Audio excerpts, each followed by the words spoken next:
इस बात के लिए नमन और प्रणाम करता हूं कि आज 5,000 करोड़ से ऊपर पतंजलि का यह स्वदेशी का अभियान पहुंचा है। अब जबकि पूरी दुनिया मंदी के दौर से गुजर रही है, पतंजलि ने 150% ग्रोथ का एक विश्व कीर्तिमान बनाया है। अगले वर्ष 10,000 करोड़ रुपए से ज्यादा का लक्ष्य रखा है। आने वाले वर्षों तक, माने एक वर्ष में नेस्ले उसका पंछी उड़ जाएगा।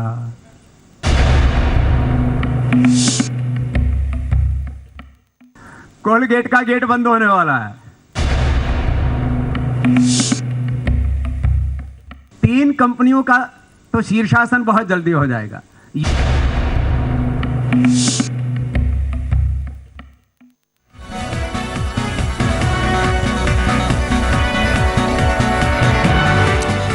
नमस्कार, मैं हूं गौरव अग्रवाल और आप देख रहे हैं जी बिजनेस की खास पेशकश बाबा का बिग चैलेंज। तो क्या वाकई बाबा रामदेव ने एफएमसीजी कंपनियों को शीर्षासन करा दिया है? सवाल इसलिए क्योंकि 5 साल में किसी कंपनी के इतने तगड़े कंपटीशन के बावजूद 5,000 करोड़ की कंपनी बन जाना मामूली बात नहीं है।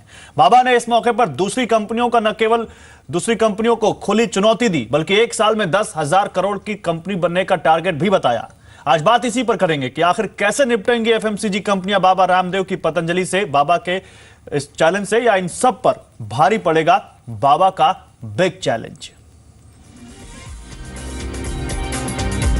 साल 2015-2016 टर्नओवर 5,000 करोड़।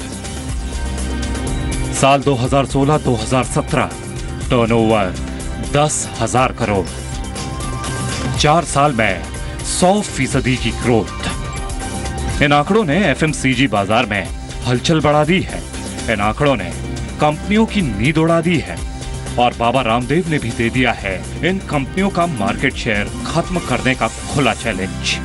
नेस्ले का पंछी उड़ने वाला है, कोलगेट का गेट बंद होने वाला है और पीएनजी का जो है पेंटिन भी, उसकी भी पेंट खराब होने वाली है। यूनिलीवर का लीवर बैठने में 2-1 साल का समय लगेगा। बाबा रामदेव ने साफ कर दिया है कि उनके स्वदेशी उत्पाद मल्टीनेशनल कंपनियों पर भारी पड़ रहे हैं। इसके पीछे पतंजलि के उत्पादों का सस्ता होना भी बड़ी वजह है। पतंजलि के जैम, हनी, घी, शैम्पू जैसे उत्पाद बाकी कंपनियों के मुकाबले बेहद सस्ते हैं। ये 3 कंपनियों का शीर्षासन बहुत जल्दी हो जाएगा। साल 2014-2015 में एफएमसीजी कंपनियों पर पतंजलि भारी पड़ती दिखी, जहां पतंजलि की ग्रोथ 64.5% रही। वहीं गोदरेज कंज्यूमर की 38.9%, पीएनजी की 22.7%, डाबर की 20%, कोलगेट की 15.2% और एचयूएल की 12.9% ग्रोथ रही। पतंजलि ने पिछले 1 साल में 150% की ग्रोथ हासिल की है और अगले साल के लिए बाबा का लक्ष्य 10,000 करोड़ रुपए का टर्नओवर हासिल करने का है। अगले वर्ष 10,000 करोड़ रुपए से ज्यादा का लक्ष्य रखा है। 10,000 करोड़ से ज्यादा का कहूंगा तो शायद आपको अकल्पनीय, अविश्वसनीय, आश्चर्यजनक लगेगा कि क्या ऐसा भी हो सकता है। इस साल पतंजलि डेयरी कारोबार में भी उतरने की तैयारी कर रही है। यानी अब पतंजलि आपको दूध, मक्खन, पनीर सब कुछ खिलाएगी।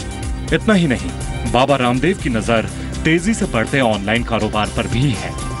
बाबा रामदेव ने जल्द ही ऑनलाइन कारोबार में उतरने के संकेत दे दिए हैं। यानी बाबा रामदेव ने दूसरी कंपनियों को शीर्षासन कराने की पूरी तैयारी कर ली है। प्रकाश प्रियदर्शी, जी मीडिया, दिल्ली। और आइए अब आपको दिखाते हैं बाबा रामदेव की पतंजलि आयुर्वेद की सक्सेस स्टोरी क्या है। इन आंकड़ों से आपको इस सक्सेस स्टोरी के बारे में पता चलेगा। 2011-12 में इस कंपनी का टर्नओवर केवल 446 करोड़ रुपए था। 12-13 में डबल हुआ टर्नओवर, 850 करोड़ रुपए के आसपास पहुंच गए। 2013-14 में फिर 70% से ज्यादा की ग्रोथ हुई, 1200 करोड़, और फिर 2014-15 में फिर 70 से 80% की ग्रोथ, 2006 करोड़। लेकिन असली कहानी हुई 2015-16 में। 2015-16 में बाबा रामदेव की पतंजलि आयुर्वेद का टर्नओवर बढ़कर 5000 करोड़ पहुंच गया, और अब 2016-17 में यानी एक साल में 10,000 करोड़ का टारगेट इन्होंने रखा है टर्नओवर का। मेरे साथ बड़ी इस पैनल में जो जुड़ा है, बाबा रामदेव खुद मौजूद है। बाबा रामदेव से हम इस मुद्दे पर बात करेंगे। बाबा रामदेव हमारे साथ इस पैनल में जुड़े हुए हैं। इसके अलावा कुछ और लोग हैं मेरे साथ। रितु महेश्वरी हैं, एफएमसीजी एनालिस्ट है इंडिया इन्फोलाइन की, और देवेंद्र शाह है, सीएमडी है पराग मिल्क फूड लिमिटेड के। लेकिन आप सभी का स्वागत है। लेकिन बाबा रामदेव, सबसे पहले मैं आपके पास आऊंगा। आपने कहा कि कई कंपनियों को शीर्षासन आप करा चुके हैं और कई कंपनियों को आगे कराएंगे, तो जरा बताएंगे कैसे कराएंगे बाबा आप इन कंपनियों को शीर्षासन, क्या प्लान है आपके?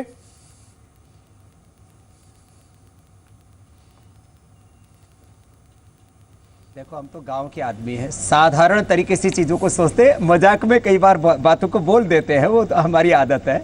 हाँ, इतना बात जरूर है कि आगे ये 2012 में ओपन मार्केट में पतंजलि आया और हर साल 100% की ग्रोथ से बढ़ता रहा। इस बार 150% की ग्रोथ है, जबकि पूरी दुनिया में एफएमसीजी में जो ग्रोथ रेट है वो 3 से 5% है, और कहीं कहीं तो डिग्रोथ हो रही है कंपनियाँ। खैर, अगले साल भी 100 से 200 के बीच में ग्रोथ रेट रहेगी पतंजलि की। और जैसे हरिद्वार में एक मेगा यूनिट है प्रोडक्शन की, जो कि एग्रीकल्चर पर बेस्ड है, नेचुरल चीज़ों पर बेस्ड है, ऐसे ही हरियाणा, राजस्थान, मध्य प्रदेश, इधर कर्नाटक, आंध्रा में भी एक यूनिट लगाने की योजना है, इधर महाराष्ट्र और इधर बुंदेलखंड। विदर्भ और बुंदेलखंड को इसलिए हमने फोकस किया कि ये जो है किसानों की खुशहाली, हरियाली और जो है जो एग्रीकल्चर बेस्ड जो प्रोडक्ट है उनके ऊपर हमारा ये सारा काम है। तो जहाँ कम पानी है वहाँ पर भी एलोवेरा हो सकता है, आंवला हो सकता है, तुलसी हो सकती है, गिलोई हो सकती है, बहुत सी जड़ी बूटियाँ हो सकती हैं उस जो है बंजर भूमि पर भी। तो हमको तो हर दिन 1000 टन आंवला चाहिए, 1000 टन एलोवेरा चाहिए, हमको करीब 1000 टन आटे के लिए गेहूँ चाहिए, हमको ऐसे हजारों टन जो है मटर चाहिए, टमाटर चाहिए।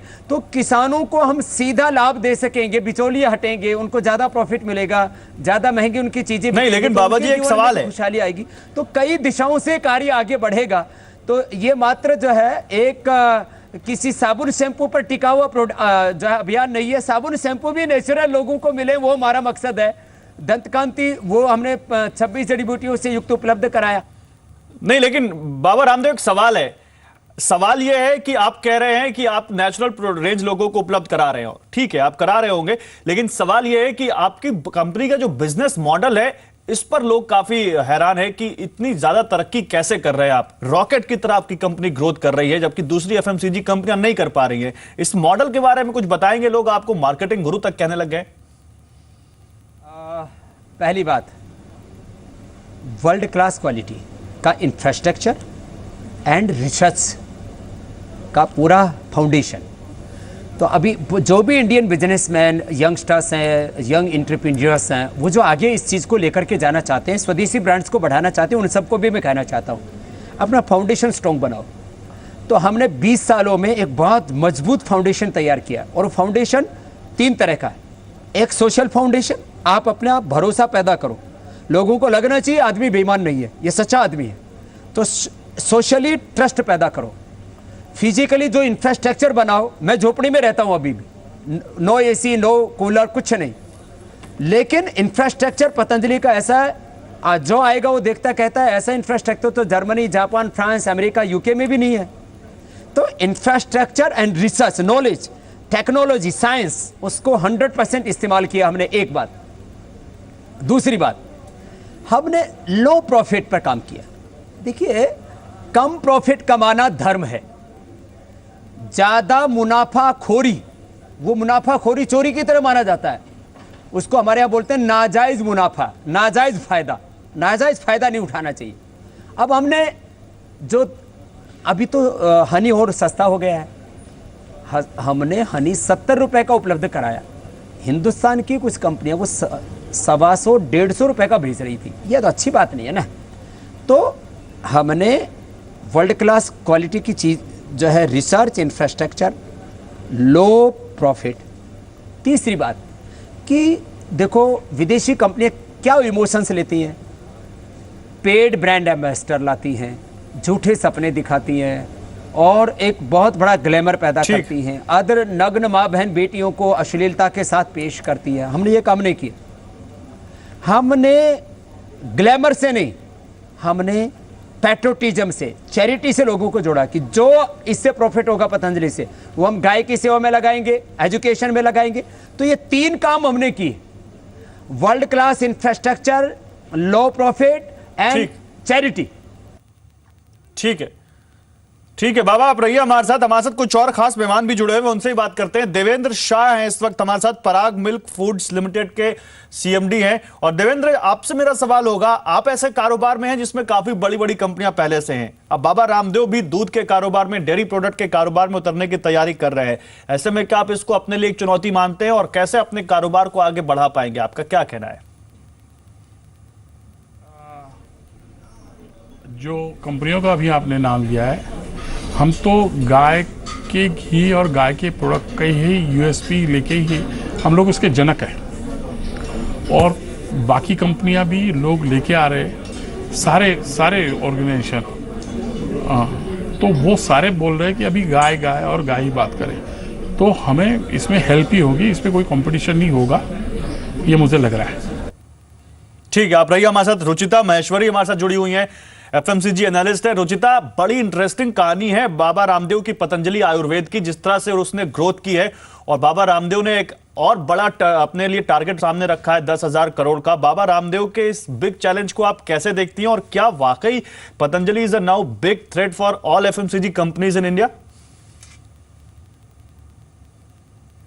Yeah, I think Patanjali, the kind of model which they have come up with, they have propositioned Ayurvedic product, and if we see the Indians are trying to go back to the Indian roots and want to use all the Ayurvedic and herbal products, and this has helped Patanjali in a tremendous growth. And if we see many other companies are following the suit. The other FMCG companies have also started using herbal products or natural products to gain the market share.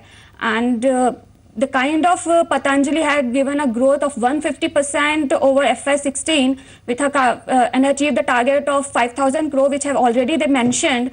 I think the 10,000 crore is they can achieve it. नहीं, लेकिन रुचिता एक सवाल है। But I think Ruchita एक सवाल है, आप FMCG कारोबार में पतंजलि की ग्रोथ के बारे में तो बता रही, लेकिन सवाल यह है कि ये पतंजलि अभी तो नहीं आया, 3-4 साल से है। क्या एफएमसीजी, दूसरी एफएमसीजी कंपनियों की स्ट्रैटेजी में आपने कुछ देखा है अंतर, जो पतंजलि से निपटने के लिए उन्होंने तैयार की हो और वो आपको दिखता हो भी ग्राउंड लेवल पर? जो मुझे दिखता है कि जो अदर कंपनीज हैं, आप 2 तरीके से एक पतंजलि को आप बीट कर सकते हो। या तो आप उनकी तरह एक लो प्रोडक्ट लेके आइए, लो प्राइस प्रोडक्ट लेके आइए, या फिर आप बहुत सारे इनोवेशन करके प्रीमियम प्रोडक्ट लेके आए जहाँ पे पतंजलि ऑलरेडी है ही नहीं। अगर आप देखेंगे, इमामी ने झंडू हनी लॉन्च किया, which is somewhere around 350% higher than what Patanjali is offering. तो आप या तो आप प्रीमियम प्रोडक्ट लेके आइए जहाँ पे पतंजलि है नहीं, या फिर आप लो मास प्रोडक्ट लेके आइए जहाँ पे पतंजलि है।